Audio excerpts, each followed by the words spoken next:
ಎಲ್ಲರಿಗೆ ನಮಸ್ಕಾರ. निम्गे सुस्ता कड़िया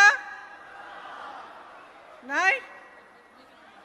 बहुत ध्यान से सुन रहे हैं आप और बहुत समय से ठहरे हुए हैं, इसके लिए सबसे पहले मैं आपको बहुत बहुत धन्यवाद देना चाहती हूँ. ತಾವೆಲ್ಲರೂ ಕೂಡ ತಾಳ್ಮೆಯಿಂದ ಈ ಕಾರ್ಯಕ್ರಮಕ್ಕೆ ಕಾತಿರೋದಕ್ಕೆ ತಮ್ಮೆಲ್ಲರಿಗೂ ಕೂಡ ಮನಸ್ಪೂರ್ವಕವಾದಂತ ಧನ್ಯವಾದಗಳನ್ನ ಕೋರ್ತಾ ಇದ್ದೇನೆ. यहाँ आकर आज मुझे बहुत गर्व महसूस हो रहा है. ಇವತ್ತಿಲ್ಲಿ ನನಗೆ ಬಂದು ಅತ್ಯಂತ ಸಂತೋಷ ಆಗ್ತಾ ಇದೆ ಈ ಕಾರ್ಯಕ್ರಮದಲ್ಲಿ ಭಾಗವಹಿಸಿ.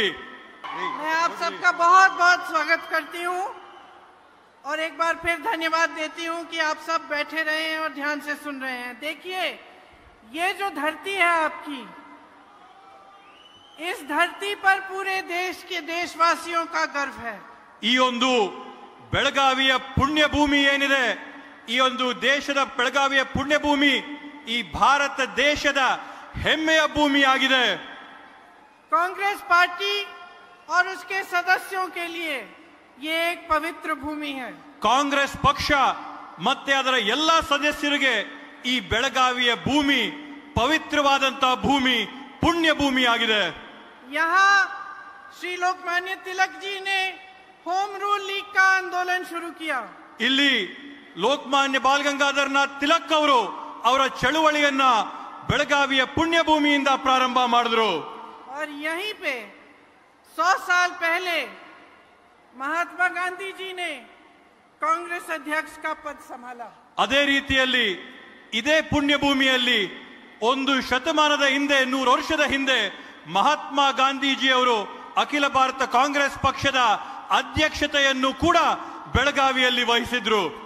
आज हम सुवर्ण सौधा में गए थे और वहां एक चित्र बना है. ಇವತ್ತು ನಾವು ಸುವರ್ಣ ಸೌಧಾಗೆ ಹೋಗಿದ್ವಿ, ಅಲ್ಲಿ ನಾವೊಂದು ಚಿತ್ರನ ನಾವು ನೋಡಿದ್ವಿ. उस चित्र में मैंने देखा कि बसवन्ना जी बैठे हैं. ಆ ಚಿತ್ರದಲ್ಲಿ ನಾನು ನೋಡಿದೆ, ಆ ಚಿತ್ರದಲ್ಲಿ ಬಸವಣ್ಣವರು ಕೂತಿದ್ರು. और उनके सामने अक्कम्मा देवी जी खड़ी हैं. ಅವರ ಮುಂದೆ ಅಕ್ಕ ಮಹಾದೇವಿ ಅವರು ನಿಂತಿದ್ರು. और वो चित्र आपकी यहाँ की लोकतांत्रिक परंपरा को दर्शाता है. ಆ ಒಂದು ಚಿತ್ರ ಏನಿದೆ, ಆ ಒಂದು ಚಿತ್ರ ಕರ್ನಾಟಕ ರಾಜ್ಯದ ಪ್ರಜಾಪ್ರಭುತ್ವದ ಬಗ್ಗೆ ಎತ್ತಿ ತೋರುತ್ತೆ. जहाँ लोकतंत्र, लोगों की भागीदारी, समानता, ये असूल बहुत पुराने असूल हैं. ಆ ಚಿತ್ರದಲ್ಲಿ ನಾವು ನೋಡಬಹುದು ಪ್ರಜಾಪ್ರಭುತ್ವದ ಮೂಲಗಳು, ಸಮಾನತೆಗಳು, ಹಂಚಿಕೆಗಳ ಒಂದು ಸಮಾನತೆ ಎಲ್ಲ ಕೂಡ ಆ ಚಿತ್ರದಲ್ಲಿ ನಾವು ಎದ್ದು ನೋಡಬಹುದು. यही वो असूल हैं जिस पर हमारा स्वतंत्रता संग्राम चला. ಇದೇ ಒಂದು ಅಡಿಪಾಯ ಮೂಲೆ ಆಗಿದೆ ಯಾವ ಒಂದು ಸ್ವತಂತ್ರದ ಹೋರಾಟದ ಮೇಲೆ ಇದು ನಾವು ಮಾಡಿರ್ತಕ್ಕಂಥದ್ದು. यही वो असूल हैं जिन पर महात्मा गांधी ने सत्याग्रह किया. ಈ ಒಂದು ತತ್ವ ಸಿದ್ಧಾಂತಗಳ ಆಧಾರದ ಮೇಲೆ ಮಹಾತ್ಮ ಗಾಂಧೀಜಿ ಅವರು ಸತ್ಯಾಗ್ರಹದ ಹೋರಾಟನ ಈ ದೇಶಕ್ಕೆ ಮಾಡಿರ್ತಕ್ಕಂಥದ್ದು. आप सोचिए कि उस समय जब जब बड़े साम्राज्यों को गिराना पड़ता था, तो जहां जहां जिस देश में आप देखें वहां हिंसा होती थी. ತಾವು ನೋಡಿ, ಹಿಂದಿನ ಕಾಲದಲ್ಲಿ ಯಾವುದಾದ್ರೂ ಒಂದು ದೊಡ್ಡ ಸಾಮ್ರಾಜ್ಯನ ಕದಡಬೇಕಂದ್ರೆ, ಬೀಳಿಸ್ಬೇಕಂದ್ರೆ ಅದರಲ್ಲಿ ದೊಡ್ಡ ಮಟ್ಟದಲ್ಲಿ ಹಿಂಸಾಚಾರ ಆಗ್ತಾ ಇತ್ತು, ರಕ್ತ ಹರಿತಾ ಇತ್ತು, खून की नदियां बहती थी. ರಕ್ತದ ನದಿಗಳು, ಸಮುದ್ರಗಳು ಹರಿತಾ ಇದ್ವು. और हमारा ये स्वतंत्रता संग्राम, ಆದ್ರೆ ನಮ್ಮ ಒಂದು ಸ್ವತಂತ್ರದ ಹೋರಾಟ इस पूरी दुनिया में अनोखा संग्राम, ಈ ಪೂರ್ತಿ ವಿಶ್ವದಲ್ಲೇ ಒಂದು ಅದ್ಭುತವಾದಂತ ವಿಶೇಷವಾದಂತ ಹೋರಾಟ ಆಗಿತ್ತು. जो सत्य और अहिंसा के आधार पर लड़ा गया. ಈ ಒಂದು ಸ್ವತಂತ್ರದ ಹೋರಾಟ ಸತ್ಯ ಮತ್ತೆ ಅಹಿಂಸೆಯ ಆಧಾರದ ಮೇಲೆ ಹೋರಾಟ ನಡೆಯಿತು. जिसमें महात्मा गांधी, ಯಾವುದರಲ್ಲಿ जवाहरलाल नेहरू जी, सरदार पटेल जी, अंबेडकर जी, जिसमें तमाम जो स्वतंत्रता सेनानी थे, उन्होंने कहा कि तुम हिंसा करो, हम नहीं करेंगे, तुम मारो, हम हाथ नहीं उठाएंगे, हम लड़ेंगे सत्य के आधार पर, अहिंसा के आधार पर, और हम इसी आधार पर तुम्हें शिकस्त देंगे.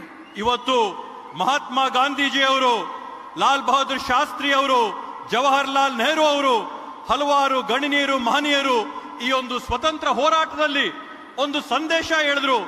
ನೀವು ನಮ್ಮ ವಿರುದ್ಧ ಹಿಂಸಾಚಾರ ಮಾಡಿ ನಾವು ಕೈ ಎತ್ತಲ್ಲ, ನೀವು ನಮ್ಮನ್ನ ಹೊಡಿರಿ ನಾವು ಅದಕ್ಕೆ ಪ್ರತಿಕ್ರಿಯೆ ಕೊಡಲ್ಲ, ನೀವು ನಮ್ಮ ಮೇಲೆ ದೌರ್ಜನ್ಯ ಮಾಡಿ ನಾವು ಅದಕ್ಕೆ ಉತ್ತರಿಸಲ್ಲ, ನಾವು ಒಂದೇ ಮಾಡ್ತೀವಿ, ಅಹಿಂಸೆಯ ಮಾರ್ಗದಲ್ಲಿ ನಾವು ಈ ಭಾರತ ದೇಶಕ್ಕೆ ಸ್ವತಂತ್ರ ತಂದ್ಕೊಡ್ತೀವಿ ಅಂತ ಹೇಳಿದ್ರು. दुनिया में ये एक अनोखा स्वतंत्रता संग्राम था जिसमें अहिंसा के आधार पर नैतिक बल से एक साम्राज्य को गिराया गया.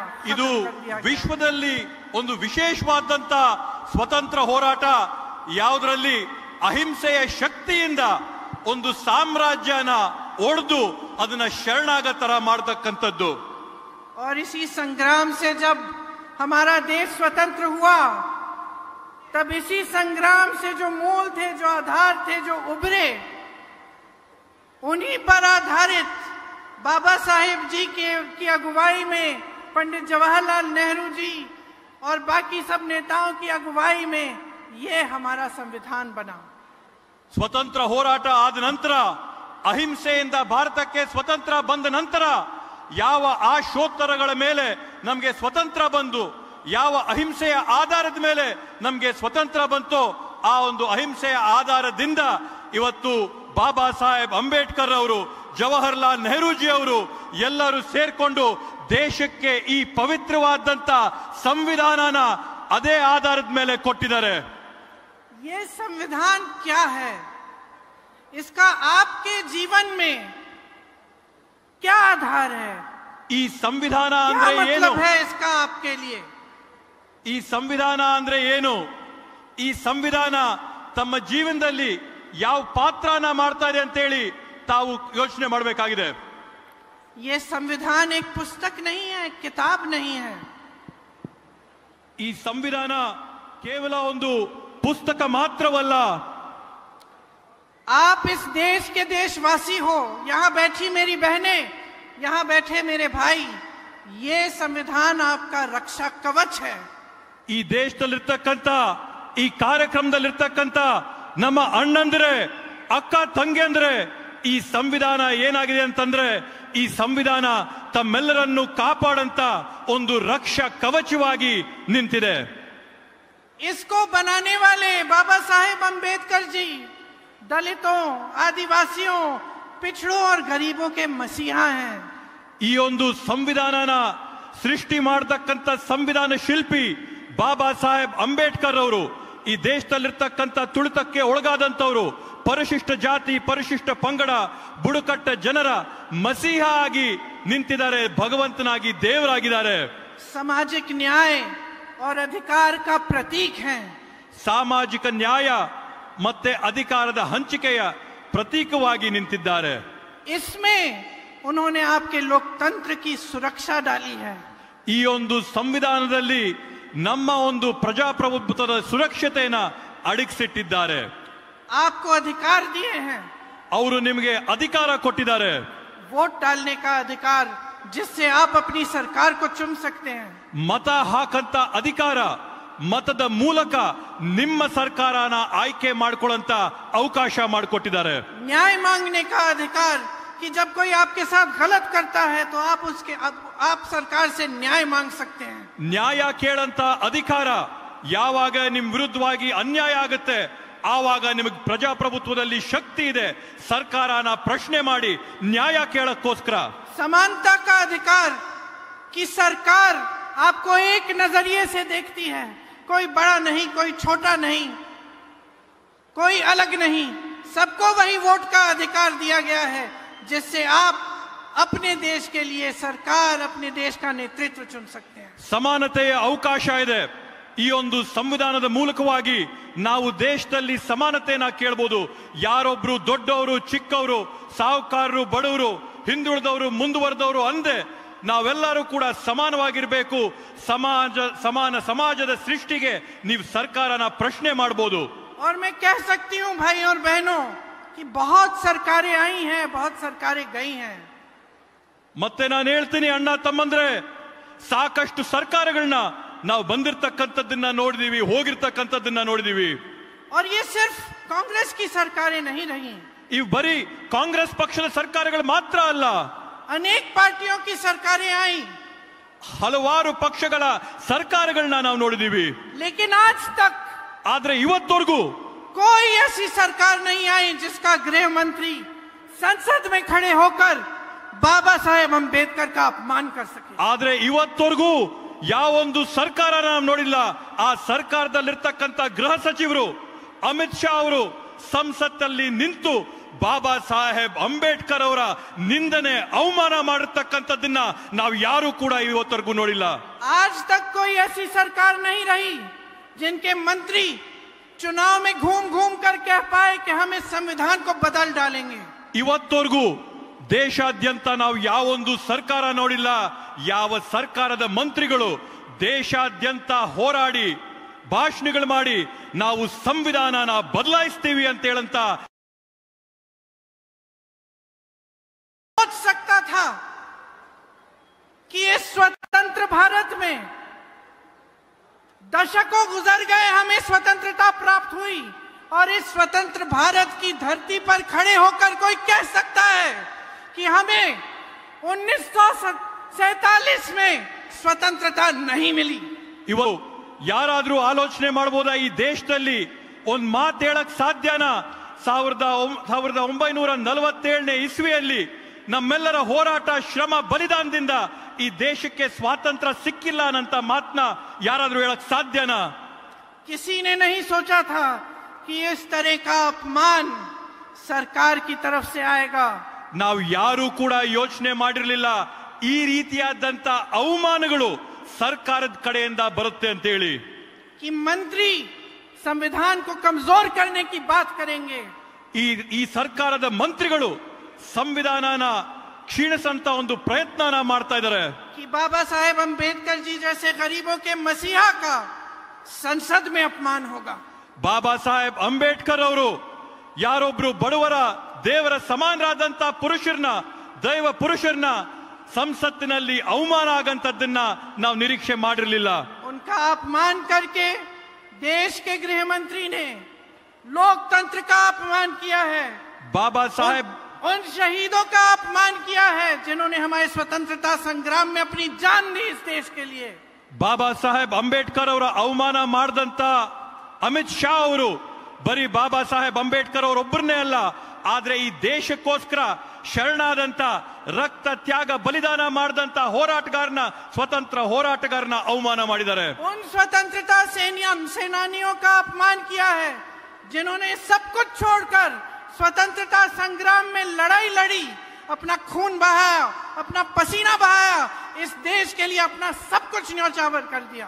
ಆ ರೀತಿಯಾದಂತ ಸ್ವತಂತ್ರ ಹೋರಾಟಗಾರರು ಯಾರು ಎಲ್ಲವನ್ನೂ ಕೂಡ ತ್ಯಾಗ ಮಾಡಿ ಬಿಟ್ಟು ತಮ್ಮ ಬೆವರು, ರಕ್ತ, ಬಲಿದಾನನ ಕೊಟ್ಟು ಈ ದೇಶಕ್ಕೆ ಸ್ವಾತಂತ್ರ್ಯ ತಂದುಕೊಟ್ಟಂತ ಆ ಮಹನೀಯರಿಗೆ ಇವರು ನಿಂತಿವತ್ತು ಸದನದಲ್ಲಿ ಅವಮಾನ ಮಾಡಿದ್ದಾರೆ. तो ये कैसे हो रहा है भाई और बहनों, ये क्यों हो रहा है? ಬಂಧುಗಳೇ, ಯೋಚನೆ ಮಾಡಿ, ಇದು ಯಾಕೆ ಆಗ್ತಾ ಇದೆ, ಇದು ಯಾವ ಕಾರಣಕ್ಕೆ ಇದು ನಡೀತಾ ಇದೆ ಅಂತ ಯೋಚನೆ ಮಾಡಿ. ये इसलिए हो रहा है कि जब तमाम देशवासी, इस देश के किसान, इस देश के मजदूर, इस देश के स्वतंत्रता सेनानी स्वतंत्रता संग्राम में शामिल थे, तो उसी समय एक और विचारधारा इस देश की धरती पर उभर रही थी.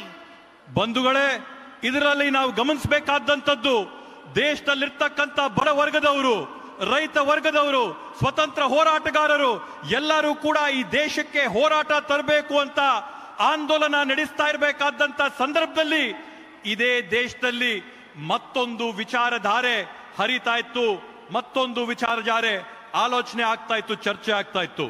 वो एक ऐसी विचारधारा है जिसने उस समय भी संविधान का अपमान किया, उस समय उसके खिलाफ, संविधान के खिलाफ एक पूरा अभियान चलाया.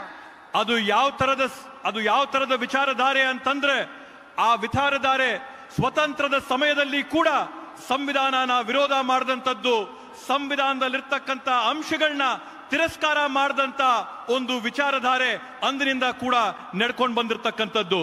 मेरी बहनों, हम आज दशकों बाद महिलाओं के अधिकार की बात करते हैं, ये बात बाबा साहेब अंबेडकर ने उस समय की थी। ನಮ್ಮ ಅಕ್ಕ ತಂಗಂದ್ರೆ ತಾಯಂದ್ರೆ ನಾವಿವತ್ತು ಕೂಡ ಇವತ್ತು ಆಧುನಿಕ ಭಾರತದಲ್ಲಿ ಮಹಿಳೆಯರ ಸಮಾನತೆ ಬಗ್ಗೆ ನಾವು ಚರ್ಚೆ ಮಾಡ್ತಾ ಇದ್ದೀವಿ. ಆದ್ರೆ ಅಂದಿನ ದಿನ ಬಾಬಾ ಸಾಹೇಬ್ ಅಂಬೇಡ್ಕರ್ ಅವರು ಮಹಿಳಾ ಸಮಾನತೆ ಬಗ್ಗೆ ಆವತ್ತೇ ಪ್ರಸ್ತಾಪ ಮಾಡಿದ್ರು. और उस समय जब बाबा साहेब अंबेडकर ने ये बात की, तब आरएसएस की विचारधारा के लोगों ने उनके पुतले जलाए, उनके खिलाफ अभियान चलाया. ಅಂದಿನ ಸಂದರ್ಭದಲ್ಲಿ ಬಾಬಾ ಸಾಹೇಬ್ ಅಂಬೇಡ್ಕರ್ ಅವರು ಸಂವಿಧಾನದ ಮುಖಾಂತರವಾಗಿ ಮಹಿಳೆಯರ ಸಮಾನತೆ ಬಗ್ಗೆ ಮಾತಾಡಿದಾಗ ಆರ್ಎಸ್ಎಸ್ ಮತ್ತೆ ಆರ್ಎಸ್ಎಸ್ ನ ಅಂಗ ಸಂಸ್ಥೆಗಳು ಬಾಬಾ ಸಾಹೇಬ್ ಅವರ ಅಂಬೇಡ್ಕರ್ ಅವರ ಪುತ್ಥಳಿಗಳಿಗೆ ಬೆಂಕಿ ಹಚ್ಚಿ ಅದನ್ನ ಸುಟ್ಟು ಬೀದಿಗಳಲ್ಲಿ ಹಾಕಿದ್ರು.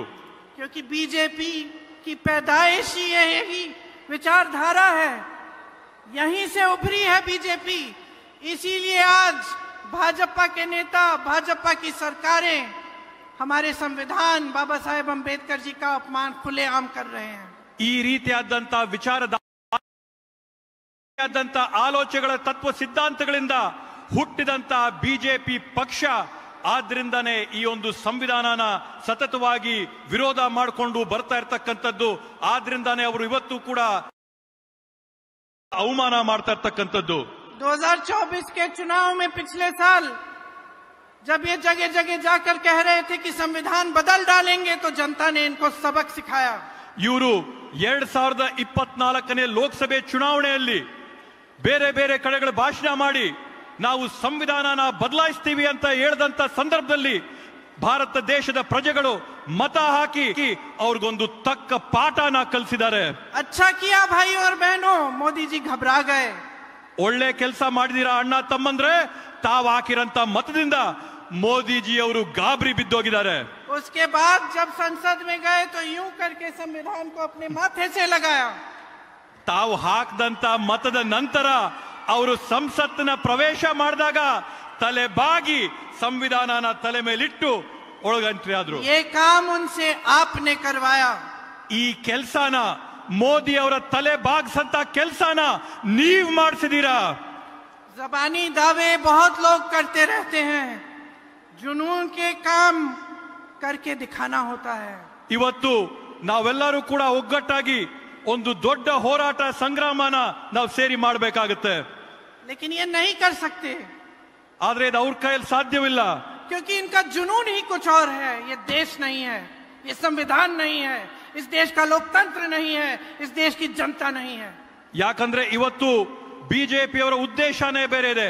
ಅವ್ರಿಗೆ ಈ ದೇಶ ಬೇಕಾಗಿಲ್ಲ, ಈ ಸಂವಿಧಾನ ಬೇಕಾಗಿಲ್ಲ, ಈ ದೇಶದಲ್ಲಿರ್ತಕ್ಕಂಥ ಪ್ರಜೆಗಳು ಬೇಕಾಗಿಲ್ಲ, ಯಾರು ಕೂಡ ಬೇಕಾಗಿಲ್ಲ.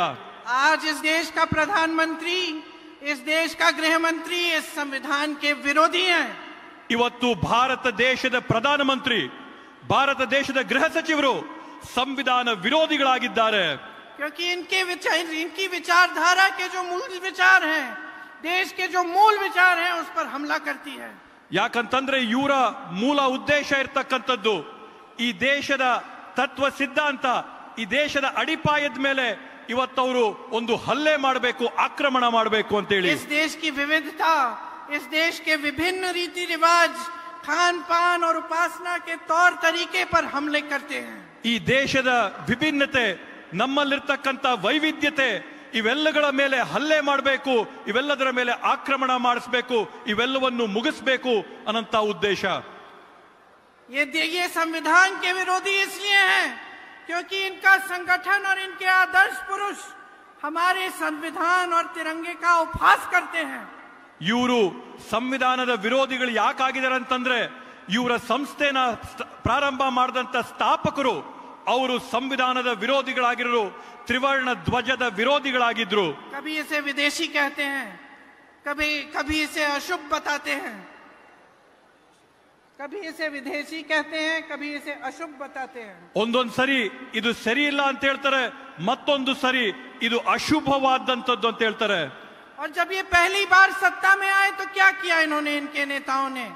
ಇವರು ಮೊದಲನೇ ಬಾರಿ ಅಧಿಕಾರಕ್ಕೆ ಬಂದಾಗ ಇವ್ರೇನನ್ ಮಾಡಿದ್ರು? संविधान समीक्षा आयोग बनाया. ಇವರು ಸಂವಿಧಾನದ ವಿಮರ್ಶೆಯ ಒಂದು ಸಮಿತಿನ ಪ್ರಾರಂಭ ಮಾಡಿದ್ರು. ये संविधान के विरोधी इसलिए हैं क्योंकि ये आरक्षण को कमजोर करना चाहते हैं। ಇವರು ಸಂವಿಧಾನದ ವಿರೋಧಿಗಳು ಯಾಕಾಗಿದ್ದಾರೆ ಅಂತಂದ್ರೆ ಇವರಿವತ್ತು ಈ ದೇಶನ ಕ್ಷೀಣಿಸಂತ ಪ್ರಯತ್ನ ಮಾಡ್ತಾ ಇದ್ದಾರೆ। सामाजिक न्याय के खिलाफ बयान देते हैं, ಸಾಮಾಜಿಕ ನ್ಯಾಯದ ವಿರುದ್ಧವಾಗಿ ಹೇಳಿಕೆಗಳನ್ನ ಕೊಡ್ತಾ ಇದ್ದಾರೆ। न्यायपालिकाओं को कमजोर करते हैं। ಇವತ್ತು ನ್ಯಾಯಾಂಗಗಳನ್ನ ಇವತ್ತು ಅವರು ಕ್ಷೀಣಿಸಂತ ಪ್ರಯತ್ನ ಮಾಡ್ತಾ ಇದ್ದಾರೆ। ये संविधान के विरोधी इसलिए हैं क्योंकि आरटीआई जैसे कानून जो आपको मजबूत बनाते हैं, जो इस देश के देशवासियों को मजबूती देते हैं, पारदर्शिता दिखाते हैं सरकार की, उनको ये कमजोर करते हैं। ಇವತ್ತು ಇವ್ರ ಉದ್ದೇಶ ಇರ್ತಕ್ಕಂಥದ್ದು ತಮಗೆ ಶಕ್ತಿ ತುಂಬಂತ RTI ನ ಕಾನೂನುಗಳನ್ನ ಇವರು ತೆಗಿಬೇಕನ್ನಂತ ಒಂದು ಪ್ರಯತ್ನ ಮಾಡ್ತಾ ಇದ್ದಾರೆ। ಇವನ್ನ ತೆಗೆದು ನಿಮ್ಗಿರ್ತಕ್ಕಂಥ ಶಕ್ತಿನ ಕುಗ್ಗಿಸಬೇಕು ಅನ್ನಂತ ಪ್ರಯತ್ನ ನಡೀತಾ ಇದೆ। इन्होंने सेबी के कानून को बदला ताकि भ्रष्टाचार आगे बढ़ सके। ಇವರು ಕೇಂದ್ರದಲ್ಲಿರ್ತಕ್ಕಂಥ ಸೆಬಿನ ಕಾನೂನುಗಳೇನಿತ್ತು ಆ ಕಾನೂನುಗಳನ್ನ ಬದಲಾವಣೆ ಮಾಡಿ ದೇಶದಲ್ಲಿ ವ್ಯವಸ್ಥಿತವಾದಂತ ಭ್ರಷ್ಟಾಚಾರಕ್ಕೆ ಪ್ರಾರಂಭ ಮಾಡಿದ್ದಾರೆ। लोकपाल बिल कमजोर किया। ಲೋಕಪಾಲಿನ ಕಾಯ್ದೆ ಏನಿತ್ತು ಆ ಕಾಯ್ದೆನೂ ಕೂಡ ಇವತ್ತು ಅವರು ಕುಗ್ಗಿಸಿದ್ದಾರೆ। चुनाव आयोग को देखिए, उसे शक्तिहीन बना दिया। ಚುನಾವಣೆ ಆಯೋಗನ ತಾವಿವತ್ತು ಗಮನಿಸಿ ಅದಕ್ಕೆ ಯಾವುದೇ ಒಂದು ಕೂಡ ಶಕ್ತಿ ಇಲ್ಲದ ರೀತಿಯಲ್ಲಿ ಅದನ್ನ ಇವತ್ತು ಬಗ್ಸಿ ಮೂಲೆಗಿಟ್ಟಿದ್ದಾರೆ। जहां भी इनकी सरकारें हैं, जब महिलाओं पर अपराध होता है तो ये अपराधियों को बचाते हैं। ಇವತ್ತು ತಾವೊಂದು ಗಮನಿಸಿ ಬಿಜೆಪಿಯ ಸರ್ಕಾರ ಎಲ್ಲೆಲ್ಲಿರುತ್ತೆ ಮಹಿಳೆಯರ ಮೇಲೆ ಹಲ್ಲೆ ಆದಂತ ಸಂದರ್ಭದಲ್ಲಿ ಯಾರು ಮಹಿಳೆಯರ ಮೇಲೆ ಹಲ್ಲೆ ಮಾಡ್ತಾರೆ ಅವ್ರಿಗೆ ಬಿಜೆಪಿ ಅವರು ರಕ್ಷಣೆ ಕೊಡ್ತಾರೆ। इन्होंने लेबर लॉज बदल के मजदूरों के हक छीने। ಇವತ್ತು ಇವರು ಕಾನೂನುಗಳನ್ನ ಬದಲಾವಣೆ ಮಾಡಿ ನೌಕರರು ಕಾರ್ಮಿಕರಿಗಿದ್ದಂತ ಶಕ್ತಿನ ಇವತ್ತು ಇವರು ಕಿತ್ಕೊಂಡಿದ್ದಾರೆ। ऐसे कानून लाने वाले थे जिससे किसानों की कमर टूट जाती। किसानों ने आंदोलन किया, 700 किसान शहीद हुए, लेकिन ये पीछे तब हटे जब चुनाव आया। ಇವರು ಯಾವ ರೀತಿಯಾದಂತ ಕಾನೂನುಗಳನ್ನ ತರಕ್ಕೆ ಪ್ರಯತ್ನ ಮಾಡ್ತಾವ್ರಂತಂದ್ರೆ ಆ ಕಾನೂನುಗಳ ಮುಖಾಂತರವಾಗಿ ರೈತರ ಬೆನ್ನನ್ನ ಮುರಿಯಂತ ಪ್ರಯತ್ನ ಮಾಡ್ತಾ ಇದ್ದಾರೆ। ಆ ಕಾನೂನಿನ ವಿರೋಧವಾಗಿ ಹೋರಾಟ ಮಾಡಿದಂತ ರೈತರು 700 ಜನ ತಮ್ಮ ಪ್ರಾಣಗಳನ್ನ ಕಳ್ಕೊಂಡಾಗ ಕೂಡ ಬಂದು ಆ ಕಾನೂನನ್ನ ಹಿಂಪಡಿದೆ ಚುನಾವಣೆ ಬಂದಂತ ಸಂದರ್ಭದಲ್ಲಿ ಮಾತ್ರ ಆ ಕಾನೂನನ್ನ ವಾಪಸ್ ತಗೊಳ್ಳಂತ ಕೆಲಸ ಮಾಡಿದ್ರು। इस सब से आपके जीवन के साथ क्या ताल्लुक है? आप सोचते होंगे कि ये राजनीतिक दल एक दूसरे पे आरोप लगाते रहते हैं कि कोई कहता है संविधान को कमजोर कर रहा है, तो हमें क्या मतलब है इस चीज से? ಇದರೆಲ್ಲದ್ರಿಂದನೂ ಕೂಡ ನೀವು ಯೋಚನೆ ಮಾಡಬಹುದು ನಮ್ಗೆ ಇದಕ್ಕೆ ಏನ್ ಸಂಬಂಧ ಬಂತು। ರಾಜಕೀಯ ಪಕ್ಷಗಳು ಅವ್ರ ಮಧ್ಯ ಹೋರಾಟ ಮಾಡ್ಕೊಂತಾರೆ, ಚರ್ಚೆಗಳು ಮಾಡ್ಕೋತಾರೆ, ಬೇರೆ ಬೇರೆ ಕಾಯ್ದೆಗಳ ಬಗ್ಗೆ ಹೋರಾಟ ಮಾಡ್ತಾರೆ। ಈ ಹೋರಾಟಗಳಿಗೆ ನಮ್ಗೆ ಏನ್ ಸಂಬಂಧ ಇದೆ ಅಂತ ತಾವು ಯೋಚನೆ ಮಾಡಬಹುದು। क्योंकि इनकी हर नीति संविधान के खिलाफ है और हर नीति का असर आपके जिंदगी पे, आपके रोजाना के जीवन पे पड़ रहा है। ನಾವಿದ್ರ ಬಗ್ಗೆ ಯಾಕೆ ಚರ್ಚೆ ಮಾಡ್ತೀವಿ ಅಂತಂದ್ರೆ ಇವರ ಪ್ರತಿಯೊಂದು ಕ್ರಮ, ಪ್ರತಿಯೊಂದು ಹೆಜ್ಜೆ ಕೂಡ ಸಂವಿಧಾನದ ವಿರೋಧವಾಗಿದೆ। ಪ್ರತಿಯೊಂದು ಹೆಜ್ಜೆ ಕೂಡ ನಿಮ್ಮ ಒಂದು ಹಿತದ ವಿರೋಧವಾಗಿದೆ। ಪ್ರತಿಯೊಂದು ಹೆಜ್ಜೆ ಕೂಡ ನಿಮಗೆ ತೊಂದರೆ ಕೊಡೋ ರೀತಿಯಲ್ಲಿ ಇಡ್ತಾ ಇರೋದ್ರಿಂದ ನಾವೀ ಹೋರಾಟ ಮಾಡ್ತಾ ಇರ್ತಕ್ಕಂಥದ್ದು। देखिए, यहाँ कांग्रेस की सरकार है, आपकी बिजली बिल में 200 यूनिट आपको मुफ्त मिलता है। ನೋಡಿ, ಇವತ್ತು ಕರ್ನಾಟಕ ರಾಜ್ಯದಲ್ಲಿ ಕಾಂಗ್ರೆಸ್ ಸರ್ಕಾರ ಇದೆ। ಈ ಕಾಂಗ್ರೆಸ್ ಸರ್ಕಾರ ತಮ್ಮ ಪ್ರತಿಯೊಬ್ಬರಿಗೂ ಕೂಡ ವಿದ್ಯುತ್ತಿನ ಬಿಲ್ ಅಲ್ಲಿ 200 ಯೂನಿಟ್ ಉಚಿತವಾಗಿ ಕೊಡ್ತಾ ಇದೆ। आप देश भर में जाइए, देश भर में जाइए, जहां जहां इनकी सरकारें हैं, पूरे देश भर में आप देखिए। मैं गई हूं उत्तर प्रदेश के गांव में, बिल उठा के किसान रोते हैं, देखिए दीदी 50,000 का बिल आया है, 60,000 का बिल आया है, हमें तो बिजली ही नहीं मिली, बिल आया है। ನೀವು ಬೇಕಾದ್ರೆ ದೇಶಾದ್ಯಂತ ಎಲ್ಲಾದ್ರೂ ಓಡಾಡ್ರಿ, ಬಿಜೆಪಿ ಸರ್ಕಾರ ಇರಂತ ಯಾವ್ದಾದ್ರೂ ರಾಜ್ಯಕ್ಕೆ ಹೋಗಿ, ನಾನ್ ಖುದ್ದಾಗಿ ಓಡಾಡ್ಕೊಂಡು ಬಂದಿದ್ದೀನಿ। ಯುಪಿಗೆ ಹೋಗಿದ್ದೀನಿ, ಯುಪಿಯಲ್ಲಿ ರೈತರು ನಮಗ್ ತೋರಿಸ್ತಾರೆ ಇಲ್ಲಿನ ಸರ್ಕಾರ ನಮ್ಮ ಮೇಲೆ ಹೊರೆ ಆಗ್ತಾ ಇದೆ। 50,000ದ ವಿದ್ಯುತ್ತಿನ ಬಿಲ್ ತೋರಿಸ್ತಾರೆ, 60,000ದ ವಿದ್ಯುತ್ತಿನ ಬಿಲ್ ತೋರಿಸ್ತಾರೆ, ನಮ್ಗೆ ಹೊರೆ ಆಗ್ತಾ ಇದೆ, ತೊಂದರೆ ಆಗ್ತಾ ಇದೆ ಅಂತೇಳಿ ಬಿಜೆಪಿ ರಾಜ್ಯಗಳಲ್ಲಿರ್ತಕ್ಕಂಥ ರೈತರು ನಮ್ಗೆ ಹೇಳ್ತಾರೆ। आपने कभी सोचा है कि ये क्यों हो रहा है? ತಾವು ಯಾವತ್ತಾದ್ರೂ ಯೋಚನೆ ಮಾಡಿದೀರಾ ಈ ತರ ಯಾಕೆ ಆಗ್ತಾ ಇದೆ ಅಂತೇಳಿ? आपने अडानी का नाम सुना है? ತಾವು ಅದಾನಿ ಅನ್ನಂತವರ ಹೆಸರನ್ನ ಕೇಳಿದ್ದೀರಾ? सुना है, सुना होगा ಕೇಳಿದ್ದೀರಾ? कि अडानी जी वो उद्योगपति हैं जिनको इस देश की सारी संपत्ति सौंप दी गई है.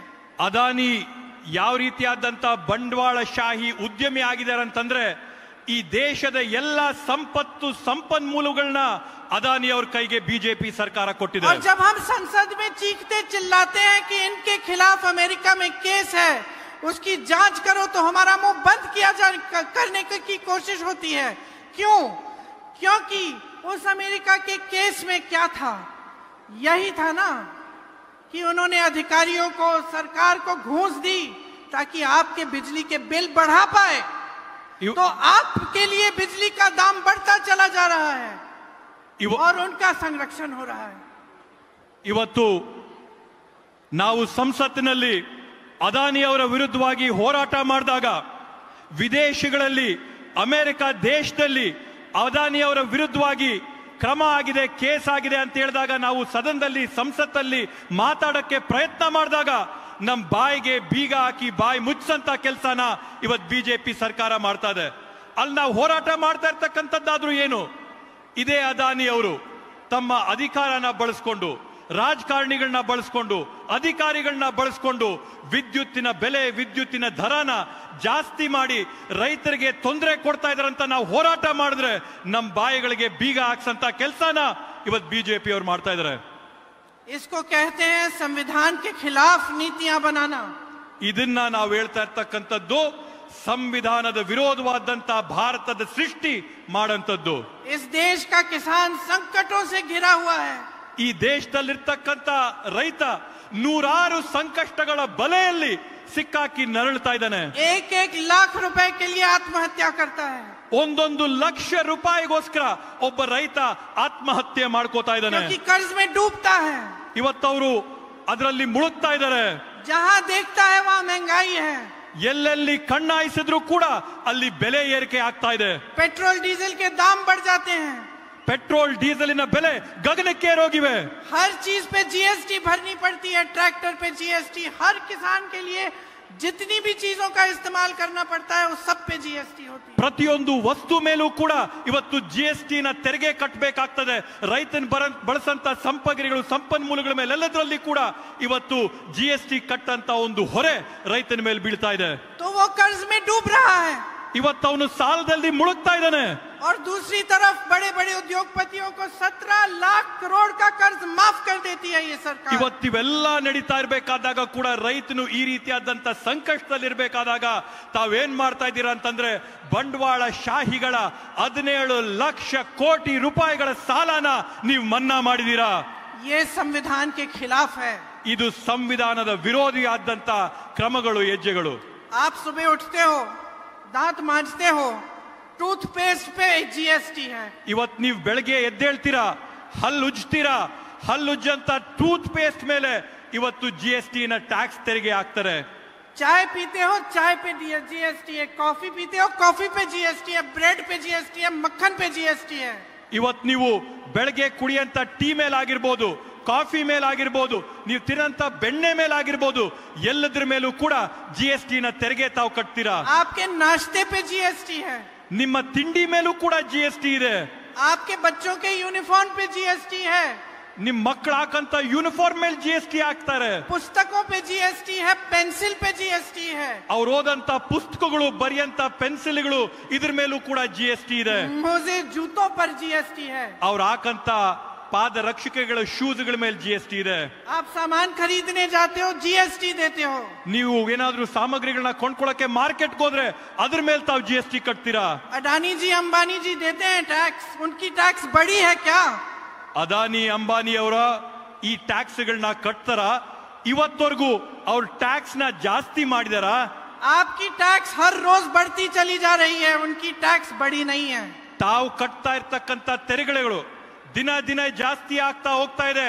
ಆದ್ರೆ ಅದಾನಿ ಅಂಬಾನಿ ಅವ್ರು ಕಟ್ತಾ ಇರ್ತಕ್ಕಂಥ ತೆರಿಗೆಗಳು ಜಾಸ್ತಿ ಆಗ್ತಾ ಇದೆಯಾ? वो हजारों करोड़ रुपए कमा रहे हैं, उनका टैक्स नहीं बढ़ता. ಅವರು ಸಾವಿರಾರು ಕೋಟಿ ರೂಪಾಯಿಗಳನ್ನ ಸಂಪಾದನೆ ಮಾಡ್ತಾವ್ರೆ. ಆದ್ರೆ ಇವತ್ತವರೆಗೂ ಅವರ ತೆರಿಗೆಯ ದರ ಜಾಸ್ತಿ ಆಗಿಲ್ಲ. और आप जितने भी परिवार के सदस्य बाहर जाएं, काम करें, खेती में करें, मजदूरी करें, नौकरी करें, तब भी आपका पैसा काफी नहीं हो रहा है.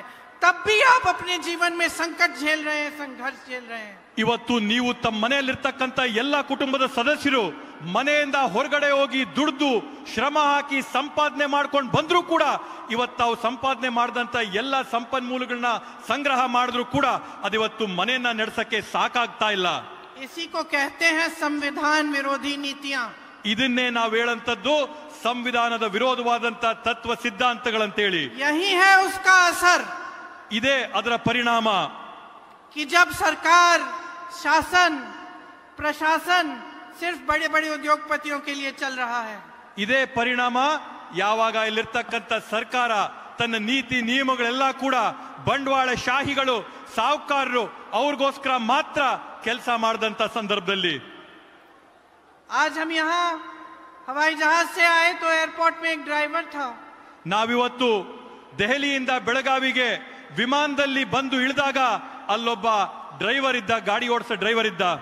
खड़गे जी उससे कन्नड़ा में बात करने लगे और उससे पूछा कि कहाँ के हो. उसने कहा मैं मैसूर का हूँ.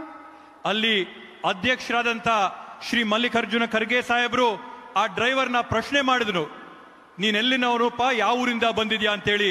ಆವಾಗ ಆ ಚಾಲಕನ ಹೇಳಿದ್ನು, ನಾನ್ ಮೈಸೂರಿನವನು ಅಂತ ಹೇಳಿದ್ನು. तो खड़गे जी ने पूछा कि फिर यहाँ कैसे हो, यहाँ रहते हो, क्या है. उसने कहा कि मैसूर का जो एयरपोर्ट है वो अभी अभी अडानी जी को दे दिया, तो एक दिन में मेरे जैसे बहुत सारे लोगों को निकाल दिया और यहाँ अलग अलग जगह भेज दिया. ಅವ್ರೇನಂತ ಹೇಳಿದ್ರಂದ್ರೆ, ಮೈಸೂರಲ್ಲಿರ್ತಕ್ಕಂಥ ವಿಮಾನ ನಿಲ್ದಾಣನ ಅದಾನಿ ಅವ್ರ ಕೈಗೆ ಕೊಟ್ರು. ಅದಾನಿ ಅವರು ಆ ಒಂದು ವಿಮಾನ ನಿಲ್ದಾಣ ತಗೊಂಡಂತ ಸಂದರ್ಭದಲ್ಲಿ ನನ್ನಂತ ಬಡವರನ್ನ, ಚಾಲಕರನ್ನ, ಸಾವಿರಾರು ಜನನ ರಾತ್ರೋ ರಾತ್ರಿ ಏರ್ಪೋರ್ಟ್ ಇಂದ ಹೊರಗಡೆ ಓಡಿಸಿದ್ರು ಅಂತೇಳಿ. तो आप जहां भी देखिए निजीकरण हो रहा है. ನೀವೆಲ್ಲಾದ್ರೂ ಇವತ್ತು ಸೂಕ್ಷ್ಮವಾಗಿ ಗಮನಿಸಿ, ಎಲ್ಲಾ ಕಡೆ ಕೂಡ ಈ ರೀತಿಯಾದಂತ ಧೋರಣೆಗಳನ್ನ ನಾವು ನೋಡಬಹುದು. और वो भी एक दो जनों, एक दो उद्योगपतियों को सब कुछ दिया जा रहा है. ಅದು ಕೂಡ ವಿಶೇಷವಾಗಿ ಈ ಎಲ್ಲಾ ಸಂಪನ್ಮೂಲಗಳನ್ನು ಕೂಡ ಆಯ್ದ ಒಂದೆರಡು ಉದ್ಯೋಗಪತಿಗಳಿಗೆ, ಬಂಡವಾಳ ಶಾಹಿಗಳಿಗೆ ಒಪ್ಸಂತ ಕೆಲಸ ಆಗ್ತಾ ಇದೆ. अब इसका सबसे पहला असर क्या है? ಆದ್ರಿಂದ ಮೊದಲನೇ ಪರಿಣಾಮ ಏನಂತೆ? कि आरक्षण खत्म होता है. आरक्षण खत्म होता है. ಇವತ್ತು ಆ ರೀತಿಯಾದಂತ ಕೆಲಸಗಳಿಂದ ಏನ್ ನಮ್ಮಲ್ಲಿರ್ತಕ್ಕಂಥ ರಿಸರ್ವೇಶನ್ ಇತ್ತು, ರಿಸರ್ವೇಶನ್ ಮುಗೀತು. इन्होंने लैटरल एंट्री के जरिए इतनी सारी जो नौकरियां हैं वो अलग कर दी हैं. आरक्षण को खत्म करने की कोशिश की है. ಇವತ್ತು ಇವರು ಪಾರ್ಶ್ವ ಪ್ರವೇಶದ ಮುಖಾಂತರವಾಗಿ, ಲ್ಯಾಟ್ರಲ್ ಎಂಟ್ರಿ ಪಾರ್ಶ್ವ ಪ್ರವೇಶದ ಮುಖಾಂತರವಾಗಿ ಬೇರೆ ಬೇರೆ ಹುದ್ದೆಗಳನ್ನ ತುಂಬಿಸೋದಕ್ಕೋಸ್ಕರ ಅವರು ಬೇರೆ ರೀತಿಗಳನ್ನ, ನಿಯಮಗಳನ್ನ ಮಾಡಿ ಇವತ್ತು ನಮ್ಮಲ್ಲಿರ್ತಕ್ಕಂಥ ಮೀಸಲಾತಿಯ ಪದ್ಧತಿ ಏನಿತ್ತು ಅದನ್ನ ಮೊಟಕುಗೊಳಿಸಂತ ಪ್ರಯತ್ನ ಮಾಡ್ತಾ ಇದ್ದಾರೆ. इसको कहते हैं संविधान विरोधी नीतियां. ಇದನ್ನೇ ನಾವು ಹೇಳಂತದ್ದು ಸಂವಿಧಾನ ವಿರೋಧ ಧೋರಣೆಗಳಂತ ಹೇಳಿ, ನಿಯಮಗಳಂತ ಹೇಳಿ. तो जब हम संविधान की बात करते हैं, जब हम कहते हैं कि ये संविधान को कमजोर कर रहे हैं, असल में हम क्या कह रहे हैं? ನಾವಿವತ್ತು ಸಂವಿಧಾನದ ವಿಷಯಗಳನ್ನ ಪ್ರಸ್ತಾಪ ಮಾಡಿದಾಗ, ನಾವು ಯಾವಾಗ ಇವರು ಸಂವಿಧಾನನ ಕುಗ್ಸಂತ ಪ್ರಯತ್ನ ಮಾಡ್ತಾ ಇದ್ದಾರೆ ಅಂತ ಹೇಳಿದಾಗ ನಾವು ಹೇಳ್ತಾ ಇರ್ತಕ್ಕಂಥ ವಿಷಯಗಳು, ವಿಚಾರಗಳೇನು? हम ये कह रहे हैं कि ये इस देश की जनता को कमजोर कर रहे हैं, कि देश के लोकतंत्र को कमजोर कर रहे हैं, कि आपके जिंदगी में संकट को बढ़ा रहे हैं, संघर्ष को बढ़ा रहे हैं, आपको कमजोर कर रहे हैं. ಇವತ್ತು ನಾವು ಹೇಳ್ತಾ ಇರ್ತಕ್ಕಂಥದ್ದೇನಂತಂದ್ರೆ, ಇವ್ರು ಸಂವಿಧಾನನ ವಿರೋಧ ಮಾಡುವ ಮುಖಾಂತರವಾಗಿ, ಸಂವಿಧಾನನ ತೆಗೆಯಂತ ಪ್ರಯತ್ನ ಮಾಡುವ ಮುಖಾಂತರವಾಗಿ ನಮ್ಮಲ್ಲಿರ್ತಕ್ಕಂಥ ಪ್ರಜಾಪ್ರಭುತ್ವನ ತೆಗೆಯಂತ ಪ್ರಯತ್ನ ಮಾಡ್ತಾ ಇದ್ದಾರೆ. ನಿಮ್ಮಲ್ಲಿರ್ತಕ್ಕಂಥ ಸಂಕಷ್ಟಗಳಿಗೆ, ನಿಮಗೆ ತೊಂದರೆಗಳನ್ನ ಜಾಸ್ತಿ ಮಾಡ್ತಾ ಇದ್ದಾರೆ, ನಿಮ್ಮನ್ನ ತೊಂದರೆಗಳ ಬಲೆಯಲ್ಲಿ ಬೀಸಿ ಸಿಕ್ಕಾಕ್ಸ್ತಾ ಇದ್ದಾರೆ ಅಂತ. तो आपको समझना पड़ेगा कि ये जो संविधान है ये आपका है. ಇವತ್ತು ತಾವು ಯೋಚನೆ ಮಾಡಬೇಕು, ತಾವು ತಿಳ್ಕೋಬೇಕಾಗಿದೆ, ಈ ಒಂದು ಸಂವಿಧಾನ ಏನಿದೆ ಇದು ನಿಮ್ಮ ಸಂವಿಧಾನ. आपके जीवन में इससे बड़ी कोई चीज नहीं है. ನಿಮ್ಮ ಜೀವನದಲ್ಲಿ ನಿಮ್ಮ ಬದುಕಿನಲ್ಲಿ ಈ ಸಂವಿಧಾನಕ್ಕಿಂತ ದೊಡ್ಡದು ಬೇರೆ ಯಾವುದೂ ಕೂಡ ಇಲ್ಲ ಅಂತ ನೀವು ತಿಳ್ಕೋಬೇಕಾಗುತ್ತೆ. यही आपको अन्याय से बचाता है. ಇದು ಈ ಸಂವಿಧಾನ ನಿಮ್ಮನ್ನ ಅನ್ಯಾಯದಿಂದ ಕಾಪಾಡುತ್ತೆ. यही आपको न्याय का अधिकार देता है. ಈ ಸಂವಿಧಾನ ನಿಮ್ಗೆ ನ್ಯಾಯದ ಅಧಿಕಾರನ ನಿಮ್ ಕೈ ಕೊಡುತ್ತೆ. यही आपको शिक्षा का अधिकार देता है. ಇದೇ ನಿಮಗೆ ಶಿಕ್ಷಣದ ಅವಕಾಶನ ಕೊಡುತ್ತೆ. भोजन का अधिकार देता है. ಈ ಸಂವಿಧಾನ ನಿಮ್ಗೆ ಆಹಾರ ಊಟದ ಅವಕಾಶ ಕೊಡುತ್ತೆ. आवाज उठाने का अधिकार देता है. ನಿಮ್ಮ ಧ್ವನಿ ಎತ್ತಿ ಮಾತಾಡಂತ ಅವಕಾಶ ಈ ಸಂವಿಧಾನ ಕೊಡುತ್ತೆ. सरकार के खिलाफ आंदोलन करने का अधिकार देता है. ಸರ್ಕಾರದ ವಿರುದ್ಧವಾಗಿ ಹೋರಾಟ ಮಾಡಂತ ಅವಕಾಶ ಈ ಸಂವಿಧಾನ ಕೊಡುತ್ತೆ. ये जो हमारे सेना, ये जो हमारे पुलिस वाले यहाँ खड़े हैं, कर्मचारी खड़े हुए हैं सरकार के, इनको सुरक्षित रखता है. ಈ ಒಂದು ಇವತ್ತು ನಮ್ಮನ್ನ ಕಾಪಾಡ್ತಾ ಇರ್ತಕ್ಕಂಥ ಆರಕ್ಷಕರೇನಿದ್ದಾರೆ, ಪೊಲೀಸ್ ಏನಿದ್ದಾರೆ, ಇವತ್ತು ಅವ್ರನ್ನ ಸುರಕ್ಷಿತವಾಗಿಡಂತ ಕೆಲಸನ ಈ ಸಂವಿಧಾನ ಮಾಡುತ್ತೆ. ये आज अपने पुराने पेंशन के लिए गिड़गिड़ा रहे हैं. ಇವತ್ತು ಇವರು ಅವರ ಪೆನ್ಷನ್ಗೋಸ್ಕರ ಆಕಾಶದ ಕಡೆ ನೋಡ್ತಾ ಇದ್ದಾರೆ. क्योंकि आज की सरकार हर रोज संविधान पर हमला करती है. ಯಾಕಂತಂದ್ರೆ ಇವತ್ತು ಭಾರತ ದೇಶದಲ್ಲಿರ್ತಕ್ಕಂಥ ಈ ಸರ್ಕಾರ ಪ್ರತಿ ದಿನ ಸಂವಿಧಾನದ ಮೇಲೆ ಹಲ್ಲೆ ಆಕ್ರಮಣ ಮಾಡ್ತಾ ಇದೆ. तो समझ लीजिए यही आपका लोकतंत्र है. ಮತ್ತೆ ನೀವು ತಿಳ್ಕೊಂಡ್ಬಿಡ್ರಿ, ಈ ಸಂವಿಧಾನ ಇದೇ ತಮ್ಮನ್ನು ಕಾಪಾಡಕ್ಕಿರ್ತಕ್ಕಂಥದ್ದು. और यही आपको सुरक्षित रखेगा. ಮತ್ತೆ ಇದೇ ಸಂವಿಧಾನ ನಿಮ್ಮನ್ನೆಲ್ಲರನ್ನೂ ಕೂಡ ಸುರಕ್ಷಿತವಾಗಿ ಇಟ್ಟಿರುತ್ತೆ ಅಂತ ಹೇಳಿ. और जो अपनी राजनीति के लिए, अपनी सत्ता के लिए इसको कमजोर करने की कोशिश कर रहे हैं, इसको बदलने, इसको खत्म करने की कोशिश कर रहे हैं, उनको पहचानिए. ಇವತ್ತು ತಾವು ತಿಳ್ಕೊಳ್ಳಿ, ಯಾರು ಅವರ ರಾಜಕೀಯದ ಬೇಳೆಗಳನ್ನ ಬೇಯಿಸ್ಕೊಳ್ಳಕ್ಕೆ, ಯಾರವರ ರಾಜಕೀಯದ ಅಸ್ತಿತ್ವನ ಉಳಿಸ್ಕೊಳ್ಳೋಕ್ಕೋಸ್ಕರ ಈ ಸಂವಿಧಾನದ ಮೇಲೆ ಹಲ್ಲೆ ಮಾಡಿ ಬದಲಾವಣೆ ಮಾಡಂತ ಪ್ರಯತ್ನ ಮಾಡ್ತಾ ಇದ್ದಾರೆ, ಅದನ್ನ ಕ್ಷೀಣಿಸಂತ ಪ್ರಯತ್ನ ಮಾಡ್ತಾ ಇದ್ದಾರೆ, ಅವ್ರು ಯಾರು ಅಂತೇಳಿ ತಾವೆಲ್ಲರೂ ಮನಸ್ಸಿಟ್ಟು ಗಮನಿಸಿ. तय कर लीजिए, मन बना लीजिए कि आप इस पर आंच नहीं आने देंगे. ತಾವು ಗಟ್ಟಿ ಮನಸ್ಸು ಮಾಡ್ಕೊಳ್ರಿ, ಧೈರ್ಯ ಮಾಡ್ಕೊಳ್ರಿ, ಹೋರಾಟ ಮಾಡಕ್ ತಯಾರಾಗಿ. ಯಾಕಂತಂದ್ರೆ ಈ ಸಂವಿಧಾನದ ಮೇಲೆ ಯಾವುದೇ ಒಂದು ರೀತಿಯಾದಂತ ಒಂದು ಕಪ್ಪು ಚುಕ್ಕೆ ಕೂಡ ಬರಕ್ ಬಿಡಲ್ಲ ಅಂತೇಳಿ ತಾವು ತೀರ್ಮಾನ ಮಾಡ್ಕೊಳ್ಳಿ. आप अपना अपमान नहीं सहेंगे, अपने संविधान का अपमान नहीं सहेंगे, बाबा साहेब का अपमान नहीं सहेंगे. ತಾವು ತಮ್ಮ ಅವಮಾನನ ಸಹಿಸಬೇಡಿ, ಸಂವಿಧಾನದ ಅವಮಾನನ ಸಹಿಸಬೇಡಿ, ಬಾಬಾ ಸಾಹೇಬ್ ಅಂಬೇಡ್ಕರ್ ಅವ್ರ ಮೇಲೆ ಮಾಡಿರ್ತಕ್ಕಂಥ ಅವಮಾನನ ತಾವು ಸಹಿಸಬೇಡ್ರಿ. आज इस मंच पर बैठे तमाम नेताओं के साथ एक संकल्प कीजिए.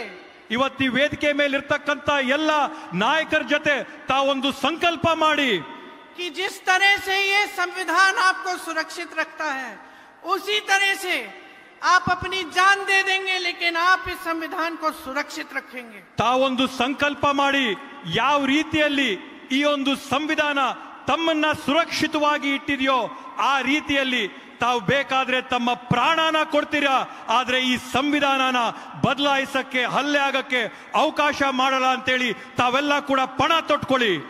यहाँ मंच पे बैठा एक एक नेता आपके लिए, इस संविधान के लिए, इस देश के लिए समर्पित है.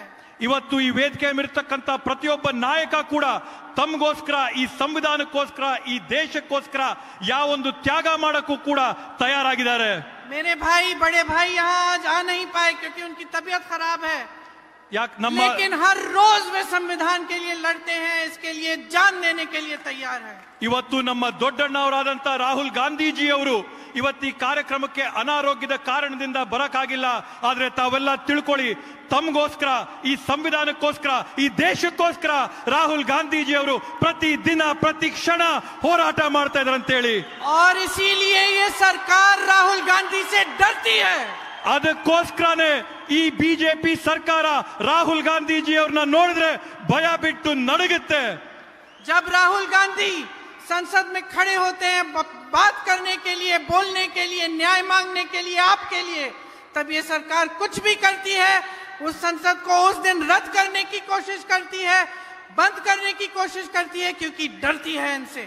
ರಾಹುಲ್ ಗಾಂಧೀಜಿ ಅವರು ತಮ್ಮ ಪರವಾಗಿ, ಈ ದೇಶದ ಸಾರ್ವಜನಿಕರ ಪರವಾಗಿ, ಸಂವಿಧಾನದ ಪರವಾಗಿ ಸಂಸತ್ತಿನಲ್ಲಿ ನಿಂತು ಮಾತಾಡಕ್ಕೆ ಪ್ರಾರಂಭ ಮಾಡ್ತಾ ಇದ್ದಂಗೆನೆ ಅಧಿಕಾರದ ಪಕ್ಷದವರು ಸಂಸತ್ತಿನ ಕೆಡಿಸಂತ ಕರೆದಂತ ಪ್ರಯತ್ನ ಮಾಡಂತದ್ದು, ಅವ್ರು ಮಾತಾಡಕ್ ಅವಕಾಶ ಕೊಡದೇ ಇರತಕ್ಕಂಥದ್ದು, ಅವ್ರ ಮಾತಿಗೆ ಮೊಟಕುಗೊಳಿಸಂತ ಪ್ರಯತ್ನ ಯಾಕೆ ಮಾಡ್ತಾರಂತಂದ್ರೆ ಅಧಿಕಾರದಲ್ಲಿರ್ತಕ್ಕಂಥ ಬಿಜೆಪಿಗೆ ರಾಹುಲ್ ಗಾಂಧೀಜಿ ಅವ್ರನ್ನ ನೋಡಿದ್ರೆ ಹೆದರಿಕೆ ಇದೆ, ನಡ್ಕ ಇದೆ, ಭಯ ಇದೆ.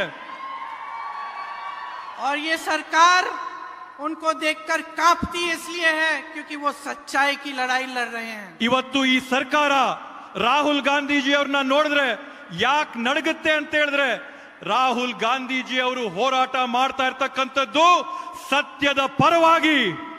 इन पे केस डाले हैं, ईडी के केस, तमाम केस, कैसे कैसे इधर महाराष्ट्र में, कहीं बिहार में, कहीं उत्तर प्रदेश में, हर जगह केस डाले हैं. राहुल गांधी नहीं डरेंगे. ಇವತ್ತು ರಾಹುಲ್ ಗಾಂಧೀಜಿ ಅವ್ರ ಮೇಲೆ ನೂರಾರು ಸುಳ್ಳು ಕೇಸ್ಗಳು ಹಾಕವ್ರೆ, ಬೇರೆ ಬೇರೆ ರೀತಿಯಾದಂತ ಕೇಸ್ಗಳು ಹಾಕವ್ರೆ, ಇಡಿ ಐಟಿ ಕೇಸ್ಗಳು ಹಾಕವ್ರೆ, ಉತ್ತರ ಪ್ರದೇಶ ರಾಜಸ್ಥಾನದಲ್ಲಿ ಕೇಸ್ ಆಗವ್ರೆ.